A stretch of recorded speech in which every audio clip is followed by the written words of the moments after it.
लोकसभा का चुनाव चल रहा है, अभी कई सीटें बाकी हैं जो अनाउंस नहीं हुई हैं।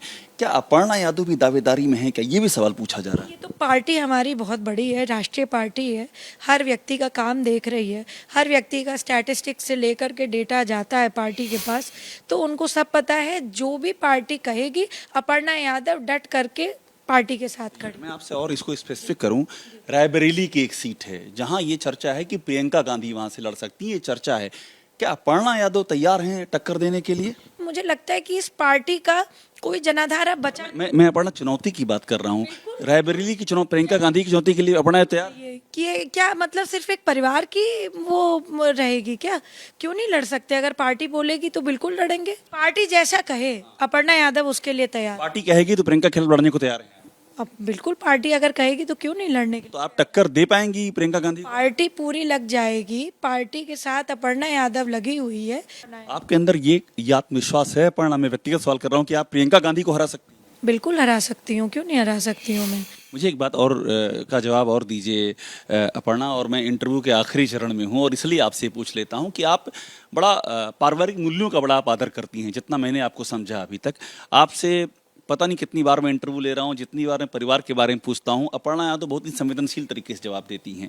और मैं इसलिए पूछ रहा हूँ कि ये पूछा जा रहा है, ये कई बार चर्चा उठी कि मैनपुरी के बारे में, क्या अपर्णा यादव मैनपुरी में जाकर के जेठानी को टक्कर दे सकती हैं? कभी कुछ ऐसा आपके जहन में आया क्या?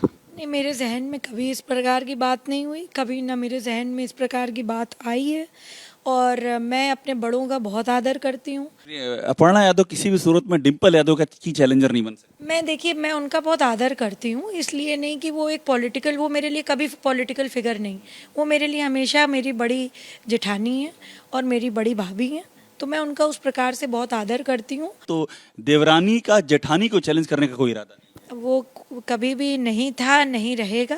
आपसे जब भी बात करता हूं तो ये भी लोगों के जहन में होता है कि अपर्णा यादव क्या कर रही हैं। आपका भी एक पक्ष है, आपकी भी एक अंडरस्टैंडिंग है, रीच है, फॉलोअर्स हैं आपके जो अपर्णा यादव को हर बड़े चुनाव में ढूंढते हैं। अपर्णा यादव के पास क्या जिम्मेदारी है, क्या कर रही हैं इन दिनों अपर्णा यादव? मैं समझती हूँ कि पार्टी, जो भारतीय जनता पार्टी के उद्देश्य हैं, जो मूल्य हैं, उस पर एक डटे हुए सिपाही की तरह मैं चल रही हूँ, काम कर रही हूँ। और पार्टी का जनाधार बढ़ाने के लिए अपर्णा यादव को जो भी आदेश होगा पार्टी की तरफ से, मैं उस पर अग्रसर रहूँगी। दूसरी बात है, पार्टी मेरे बारे में सोच रही है, ये मुझे पता है, और जो भी करेगी अच्छा ही करेगी। यादव हूँ, यादवों के बारे में बात भी रखी हूँ और रखती भी हूँ। जिनको नहीं समझ में आ रहा है, जो सिर्फ कुछ ही यादव को देखना चाहते हैं, वो शायद अपर्णा यादव की बात नहीं सुन पा रहे हैं या समझना नहीं चाह रहे हैं। पर मैं लगातार अपने यादव भाई बहनों के बीच में जा रही हूँ।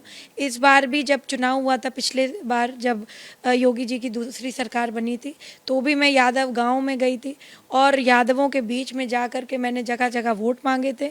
उन सभी पोलिंग बूथ्स पे, उन सभी जगहों पे हमारा बहुत अच्छा प्रदर्शन रहा, बीजेपी बहुत वोटों से आगे रही।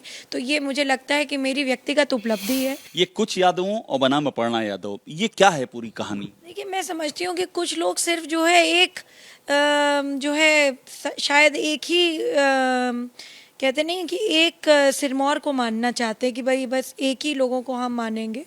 आदरणीय नेताजी की मैं बहू हूँ और मैं बहुत गर्व से बोलती हूँ ये बात। और जब नेताजी ने उनको दोबारा आशीर्वाद दिया था प्रधानमंत्री बनने का, तो उनसे मैंने घर आकर के पूछा भी था, वो उस समय जिंदा थे, और उन्होंने ये बात कही कि देखो बेटा, वो बहुत जो है समझदार हैं और वो दोबारा प्रधानमंत्री बनने के योग्य हैं, और मोदी जैसे व्यक्ति की जरूरत है भारतवर्ष को। ये नेताजी ने आपसे कहा था कि मोदी जैसे व्यक्ति की जरूरत है भारतवर्ष को, तभी मैं ऐसा बोल करके आया पार्लियामेंट में। क्योंकि मेरा सवाल था कि आप तो जो है समाजवादी पार्टी में हैं और आपने आदरणीय प्रधानमंत्री जी को फिर से आशीर्वाद दिया, लोग इस पे बहुत चर्चा कर रहे हैं, बहुत डिबेट हो रहा है कि भाई आपने इस तरह से क्यों बोला।